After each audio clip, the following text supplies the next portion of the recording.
And good morning. Welcome to Focus on Stafford County on 1590 KVGB and 95.5 FM. Coming to you today from the Mayo Money Management Studio. Our chance once again to talk with Kathleen Norman. She is the Economic Development Director for Stafford County. And boy, you come in here, there's a lot of things going on that continues. You said you've been very busy in your office? We have. We have. Plenty of things going on. Glad you could make it up here today to chat with us here live on the radio. And we kind of talked about this last time you were in, although just like I said, it seemed like it was a couple of weeks ago.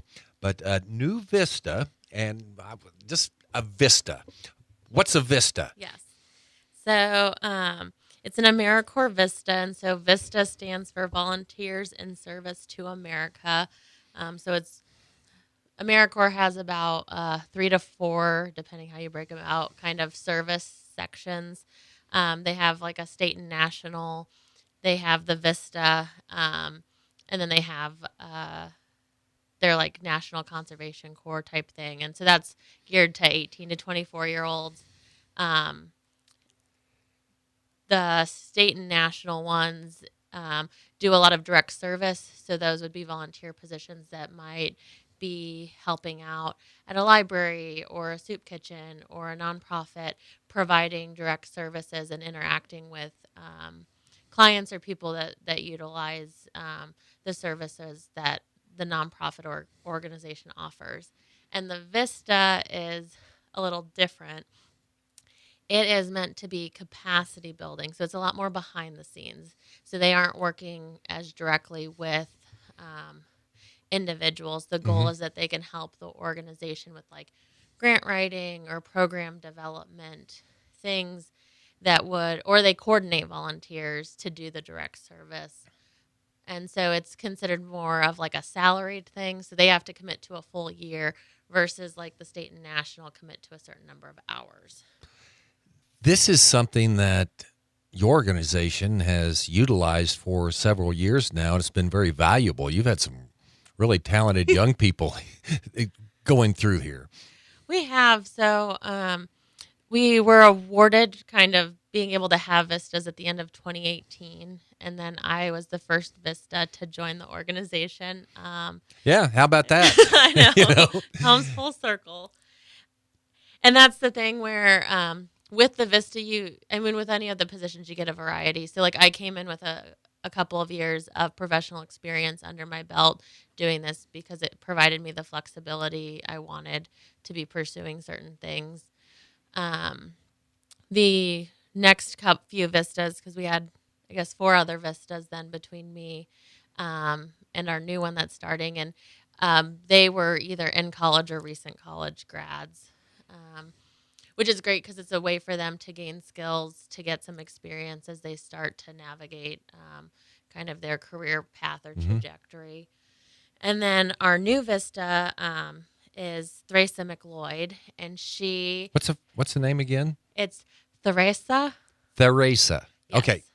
And so she comes with a lot of experience. So she is going to be working with us remotely. She lives in Olathe, Kansas, and has been in Kansas for several decades. And this is her second time serving as an AmeriCorps VISTA. Her first time was during the pandemic, which was supposed to be an in-person volunteer service experience and quickly became a remote experience. So she was working with an organization in the KC area for that service year. And then we've been looking for a VISTA, and she was interested in our opportunity. And so we said we'd be open to her serving remotely. So she'll be helping again with a number of behind the scenes type things. Right now, a lot of the focus is on childcare. I think as Fallon talked last time as she was wrapping up her service year, she'd done a lot to help with the childcare committee and childcare work in Stafford County. And so Theresa will be attending a subcommittee meeting today. They're looking at applying for a grant, so she'll help kind of spearhead doing the grant writing for that piece of it. I also have tapped her to help write kind of a guidebook or playbook. So Edwards County has really kind of been the leader in developing this model, and then Kiowa County and Stafford County are kind of trying to do similar things where we're really looking to expand childcare by providing like move-in ready spaces for providers to operate kind of like an in-home style daycare, not in their home, and reducing the barrier to entry for that. And so I'm working with Theresa to kind of create kind of the guidebook, like what have we learned, what's working, what's not working. There's a lot of stuff that can sometimes be convoluted or not clear. There's very concrete guidelines, and then there's things that are subject to people's interpretation or opinion. Yes. And so some of it is like, how can we help better guide in case there's other communities or groups wanting to do similar things? Because childcare is not just an issue in our counties, it's an issue across the state. I guess if you're going to hire somebody remotely, it's kind of nice to know they already did this one other time remotely, and obviously she must have done a pretty good job. Right. No, yeah, her having experience to have done this remotely before, and even just having more experience, she is very dynamic and has a lot of varied background. Like currently she's working on her doctorate in education. Wow. She has experience running after school programs, before school programs, knowing childcare stuff, has worked in nonprofits. So that also makes it easier versus if you have someone who's not as able to be self-directed, would make it more challenging. How'd you find out about, I guess she contacted you. And you say, oh, my goodness, this looks pretty good. Yep, she did. So, again, she has, she's done a lot of different things. So she's also happens to be an ordained minister. A jack of all trades. She is. So, yeah. So she serves in the St. Paul African Methodist Episcopal Church. So she has kind of those duties, and she does other work. Wow. And so this is kind of a way for her to give back, and she's passionate and engaged. But I don't know. It's fun talking with her and having the conversations. I did get to meet her before her year started briefly. It happens my brother lives in Olathe, so okay. I was going out that way anyways, and so we set up a time to meet and got a chat, and just looking forward to the work we'll be able to accomplish this coming year. Since she's used to the big city, is she going to come out to St. John and Stafford County at any time? Yes, so we have her scheduled to come to St. John in October, which basically is just a couple weeks away. Yeah, isn't it? Yeah. So yeah, she'll be coming the weekend, or like a Friday, Saturday. I think it's the 22nd, 23rd of October. Wow. So, which will be good because I wanted to make sure that happened because it's important for her to see where we are and who we're serving. So I'm excited. Theresa. Last name? McLoyd. Yes. Theresa McLoyd. Yes. Okay. Focus on Stafford County here today. Kathleen Norman in with us, a former VISTA herself. We'll have more of the show coming up right after this. Calling all businesses, large or small, see the experts at Astra Business Solutions for your account receivable billing, financing, and management needs. They'll do your customer billing, freeing your valuable time and energy to manage and grow your business. Astra Business Solutions provides immediate financing of your receivables, providing the cash to pay bills or expand your business. See the experts in billing, collecting, and management of receivables. Contact Mel Wade and his staff for a no-obligation consultation. Astra Business Solutions, 105 North Main in Ellenwood, and online at www.astrabusinesssolutions.com. There's ups. Oh my! there's downs. Oh, my. And things that happen beyond our control that we need to control. Congratulations, you run a business. One thing that will never change, you need to maintain a relationship with your customer. Make sure they remember your name and what you do. Be with them on their smartphones, when they're driving, at home, on their computers. Traditional media, digital media. Hey, you're adapting to all this change. How do you do that? We have a workshop that lasts less than an hour that can help you market your business, combining both traditional and digital media. We also have a team of professionals that can guide you every step of the way. Want to change for the better? Here's how. Eagle Communications and Great Band is conducting a free marketing seminar that can help you target your business to the right customers. Wednesday, October 12th and Thursday, October 13th. Get a free, unique, fully produced video for your business just for attending. Learn more at greatbendpost.com or call Eagle Communications and ask for Lindsay. Focused on Stafford County, Kathleen Norman in with us here on this Thursday. Stafford County Economic Development has done a lot of things over the years, and you've been able to do it through grants, things like this, and some state programs. I know you want to kind of explain on some of those that you work with. Right. Well, and some of it is there's probably within the past, well, it's been within the past 2 years, there's been an influx of like grant funding opportunities, and they're not always just limited to nonprofits. And I don't know, last month, talking to some of my colleagues in other parts of the state, I was like, I need like the state to stop rolling out programs where you have a month to turn in a grant application. Because last week we just turned in a grant for the Rural Champions program that's through the Office of Rural Prosperity at the Department of Commerce. And so that's to help fund a position that we're looking at for housing. Someone to help us kind of carry out the new housing we want to do. But again, what they're wanting to see is kind of that guidebook. So like, what are communities doing that is working on trying to tackle some of these issues that are universal that then other cities might be able to replicate and implement in their area. We also have the MIH housing, so the moderate income housing grant that's due at the end of this month. That one's been known for a while. But then one of the new programs they released was called SEED.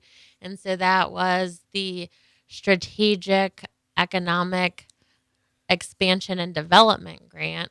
And so that was limited to counties or cities that are under 5,000. And so that had to do with the state launched some new kind of fiduciary institution stuff. And that's what's funding kind of this first round. And that will helps with either community vibrancy, it will help fund libraries, childcare, senior programming, and food retail. And so it's like it's great that there's this opportunity, but they also made the deadline, the 30th of September. So you've been doing one of the reasons why you've been busy Right. And that one's been fun right now, coordinating the 3 projects that have kind of come to the forefront. Because, again, they want projects that are shovel-ready, something that's already kind of in the works that you can carry out within 12 months. And so for that, we have the Maxville Library, the Stafford Library, and the grocery store in Stafford all have pieces that are being combined in that application. Because great. Only one application per county will be funded. That was the extra caveat. So they needed one organization to coordinate doing the application and submitting that. And so all of that funding will go to those entities, though we're having to do the application through our office. Hopefully that becomes kind of an annual thing. That would be nice because there's a lot of projects that could get funded. Especially if you know ahead of time to have some of that planning in place. It's really hard, though, when they announce that there's a grant, you don't have time to get the bids to come up with a game plan of something that can be happening in the time frame. So, I don't know, hopefully. But again, like there's these new initiatives, they're great things. And probably the other one I kind of want to highlight on because our office won't be applying because we don't have a specific thing. But this is open to actually businesses, And so they first announced it last year, and it's the Historic Economic Asset Lifeline, or HEAL program. So that's also Department of Commerce. I mean, Commerce is the one who keeps throwing us all. I mean, Seed. they're great things, Yeah. but it's like there's only so many hours in the day. Yeah. And so this is for the revitalization of downtown buildings. So the building has to have like a specific intended purpose. So like a business plan, either there's an existing business and you're expanding stuff there, or for housing. But so the HEAL program is to help rehab downtown buildings to be productive. And so the increased productivity can be around a newer expanding business, housing, arts and culture, civic engagement, childcare, or entrepreneurship. They have a total of $850,000 they'll be awarding this cycle. And so they have formulas on, how much you can apply for. But that one's due October 21st. But that would be for people who own historic buildings, that this would be one way to work. And it doesn't have to be registered as a historic building. It just needs to be part of kind of, like, so in Stafford, they have a number of buildings that are older and part of the aesthetic of having your downtown, but they also have some newer buildings that's been built. So the newer buildings wouldn't qualify because they don't meet kind of that historic need, but their downtown isn't designated as a historic district, or individual buildings aren't necessarily on the historic registry, but this grant would still apply to that. How many dollars are we talking about with this? I mean, I know last year when we looked at stuff, you could easily apply depending on your space, because it's based off square footage. Okay. Is how the thing is. But like potentially you could be looking at like a $50,000 grant. So it could be a good opportunity if you have a plan. It requires architectural drawings and a number of other things, and I believe there's a match that the owner would have to show. But how many dollars with the for the grant that the two libraries and the so grocery the total max we could apply for was $50,000. Okay. So we're looking at like 15, and 20 was kind of the okay. breakdown So of you that. can spread that out between the three. Okay. Yeah. Okay. So that says But the one. max, okay. the max for the total that you could apply for was the 50,000. So I think our goal too, which is like, can we get bigger chunks? Like the Maxville Library just did a large expansion. They finally have restrooms and a storm shelter, because it used to be a one-room schoolhouse church. Right. It's the same location. Yeah, same location. Because that is where I checked out my first book in my life. So that tells you it's been around a while, right? Okay. And so, it's hard that, you're in a town of like 600 people, like to be able to do these larger projects. I mean, they've spent years fundraising. They finally have the addition. But like this grant will allow them to then recarpet everything. So like they have new carpet in the addition. Now they can recarpet the old part to, add to that. I don't know, when you're talking $15,000, that's significant towards doing it. And they'll be able to get additional seating and some books. And then like the Stafford Library has been doing some major restoration work. I mean, they're going to be looking at least $200,000 worth of it. But this would really, really help. Yeah. It would help because they've raised funds. They've gotten some grant funding, but it's not enough. They just got the estimate back for replacing the steps, and that's over $200,000, just the steps. I mean, that's as much as basically everything else they're doing. Wow. And so this will help take some of the load off of doing some of the windows, and they have plans for some of the ADA accessibility improvements. So, I mean, it's significant. What this will be able to do in those communities. Yeah, and we always hear about the new grocery store in St. John, but grocery store in Stafford just continues to serve the community. Right, and that has new ownership. A local person stepped up to purchase it and bought it in February of this year. But the building hasn't had a lot of improvements over the past 30 years, so needing to upgrade lights, update refrigeration. They're currently doing a deli expansion. They'll have a lot more grab-and-go options and things of that nature. And so how do you stay relevant and keep the store? It is important to a community. Yeah.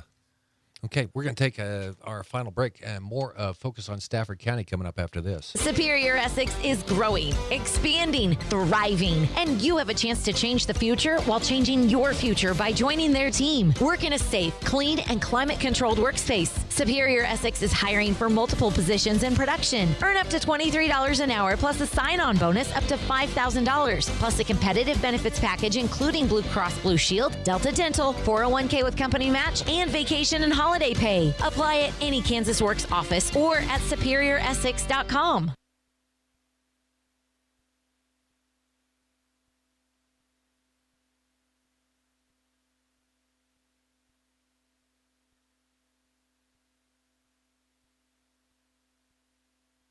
No one knows the ins and outs of your operation like you. That's why every decision you make is about what's best for your crops. But your first decision goes beyond the seed. And when you grow Allegiance seed, you get a partner that raises every crop with you, from planting to harvest. With decisions backed by data and CHS agronomists who know your operation almost as well as you can grow more ways than one. Allegiance Seed by CHS. For farmers, by farmers.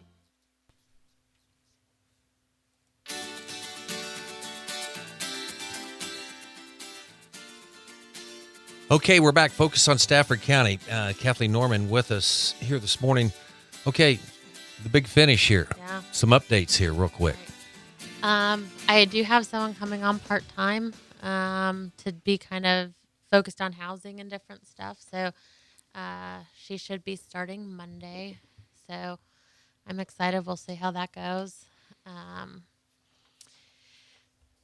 Stuff is plugging along. The MIH grant is due next week. So we'll... The MIH see grant. that. So the Moderate Income Housing Grant, okay. sorry. So that's going to be... So the current housing that we're doing has the income restrictions and age restrictions, and this won't come with that.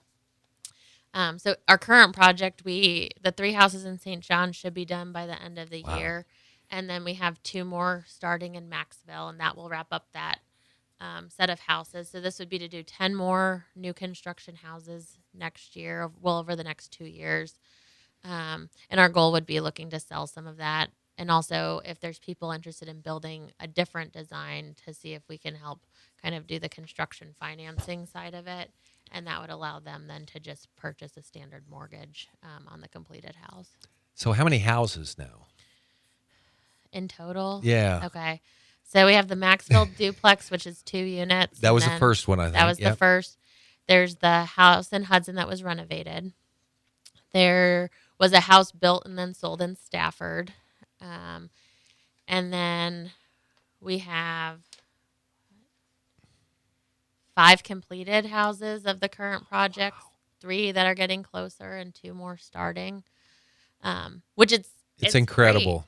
Great. It is. It's still not enough when you think about the fact that 12 houses are torn down each year. Yeah. We're still at a net loss per year, but it is progress and it's exciting.